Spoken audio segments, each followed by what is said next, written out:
এবার শান্তিনিকেতন ঘুরতে গিয়ে ওখানকার বাজারে প্রচুর অজয়ের টাটকা চিংড়ি দেখতে পেয়েছি। দেখে এত লোভ লাগছিল, যেমন ভাবা তেমন কাজ। কলকাতায় ফিরেই আমি আর কর্তামশাই চললাম বাজারে চিংড়ির উদ্দেশ্যে।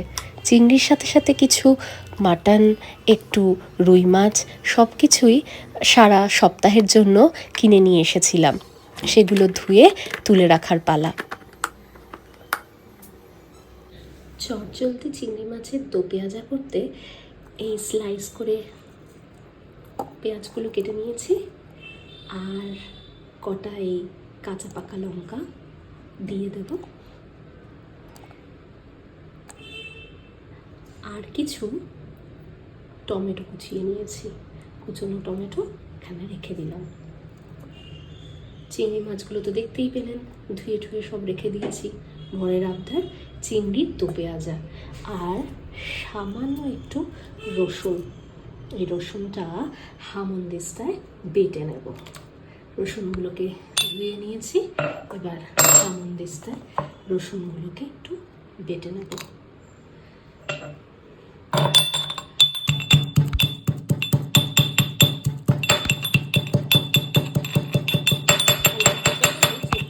অল্প থেতো করলেই চোকলাগুলো কিন্তু বেরিয়ে যাবে।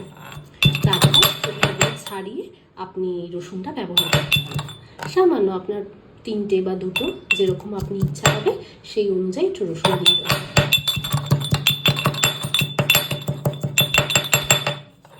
খুব একটা স্ম্যাশ হবে না, এইরকম অল্প বিস্তরভাবেই একটু স্ম্যাশ করে নিলাম।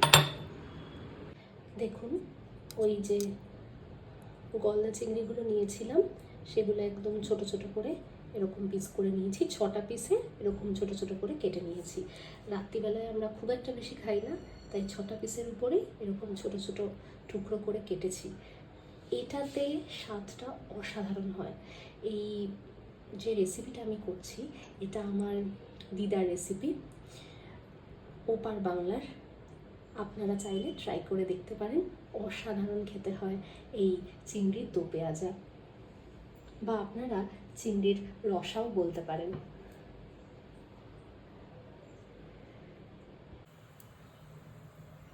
প্রথমে কড়াইতে একটু সর্ষের তেল দিয়ে নিচ্ছি, সামান্য পরিমাণ সর্ষের তেল, কারণ যেহেতু এটা চিংড়ি মাছের রসা, তাই এটা একটু তেল হবে। এটুকুই তেল যথেষ্ট।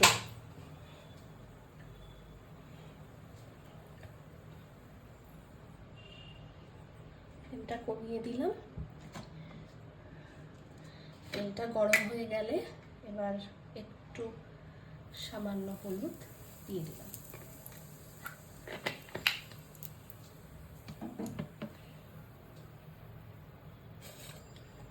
এইবার আর কিছুই না, এই যে কাটা পেঁয়াজগুলো এবার দিয়ে দিতে হবে। পেঁয়াজ, টমেটো একসঙ্গে ছেড়ে দিলাম।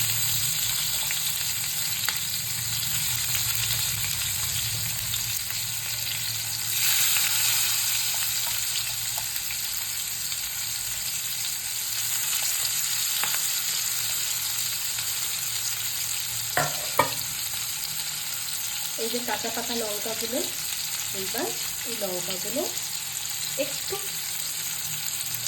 চিড়ে দিয়ে দিতে হবে। যে যেরকম ঝাল খাবে, আমরা মিডিয়াম ঝাল খাই, তো এরকমই দিলাম।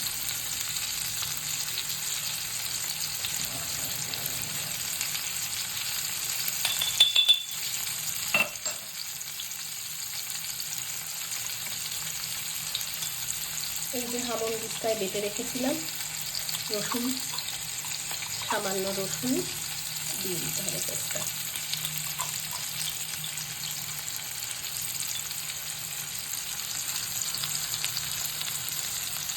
একটু রসুন যেটুকু এই হামনদিস্তায় লেগেছিল সেটা এবার এই তেলের মধ্যে ছেড়ে দিলাম, তাহলে মশলাটা সুন্দরভাবে কষছে।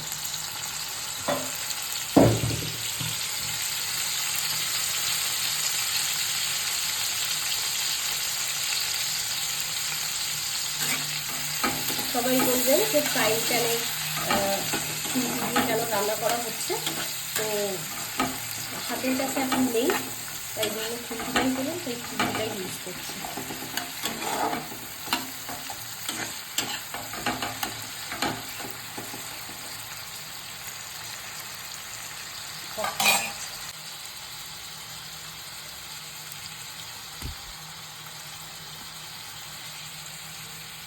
এইবার সানরাইজে রেড চিলি পাউডার, কাশ্মীরি লঙ্কার গুঁড়ো দিয়ে দেবো রঙের জন্য।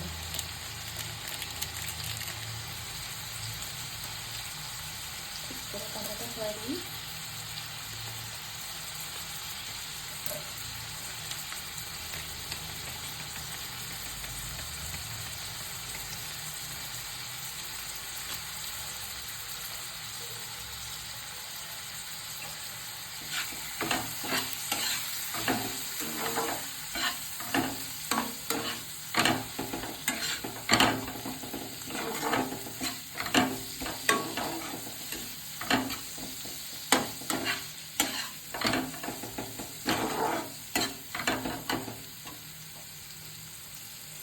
চিংড়ি মাছ যেহেতু খুব তাড়াতাড়ি রান্না হয়ে যায়, তাই একদম সবার শেষে চিংড়ি মাছটা দিয়ে একটু নাড়াচাড়া করে তারপর অফ করে দেবো গ্যাসটা।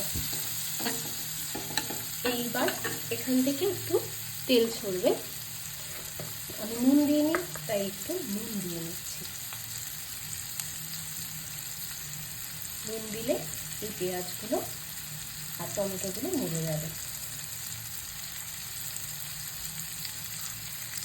এই সমস্ত টিপসগুলো কিন্তু দিদা আর মার থেকে পাওয়া। আর রান্নায় যেহেতু আমি চিনি ইউজ করি না, তাই রান্নায় একটু আপনারা চাইলে মধু বা গুড় দিতে পারেন। আমি এখন সামান্য একটু এই নিরোকাটের একদম দেশি মধু দিয়ে দিচ্ছি।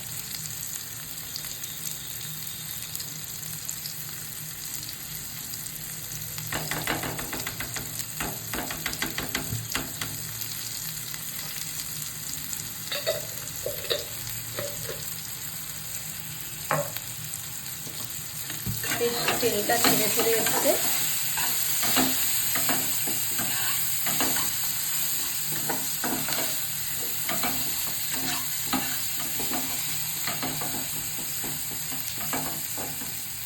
গন্ধটাও বেশ সুন্দর হয়ে এসছে।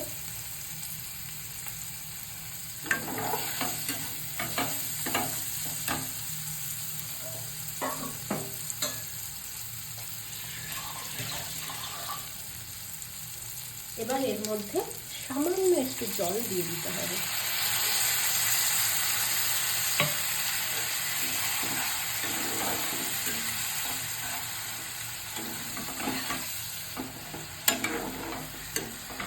ব্যাস, এইবার আমার এই ছোট ছোট করে কেটে রাখা গলদা চিংড়িগুলো দিয়ে দিলাম।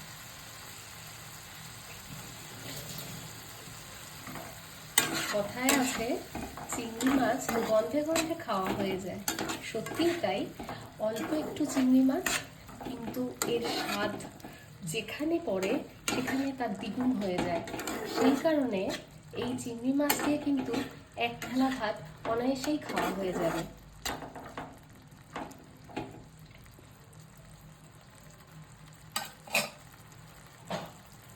এইবার একটু ঢাকা চাপা দিয়ে দেব। ব্যাস, এরকম রেখে 10 মিনিট মতন রাখতে হবে, তারপরেই কিন্তু রান্নাটা কমপ্লিট। গরম গরম ধোয়া ওঠা ভাত হয়ে গেছে। এইবার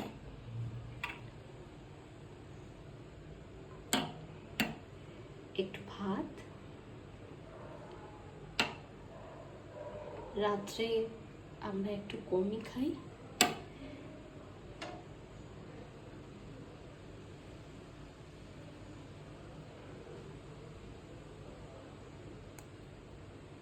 আজকে আবদারে ভাত খাওয়া, গরম গরম ভাত আর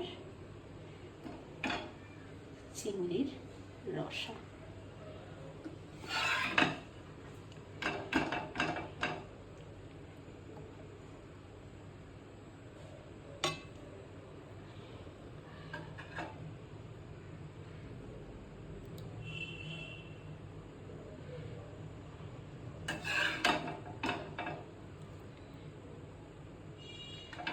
আর সাথে থাকছে একটু গন্ধরাজ লেবু। দেখা যাক এখন কর্তামশাইয়ের কেমন লাগে এই রেসিপিটা।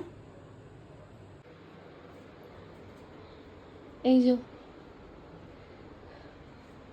দেখ কেমন হয়েছে।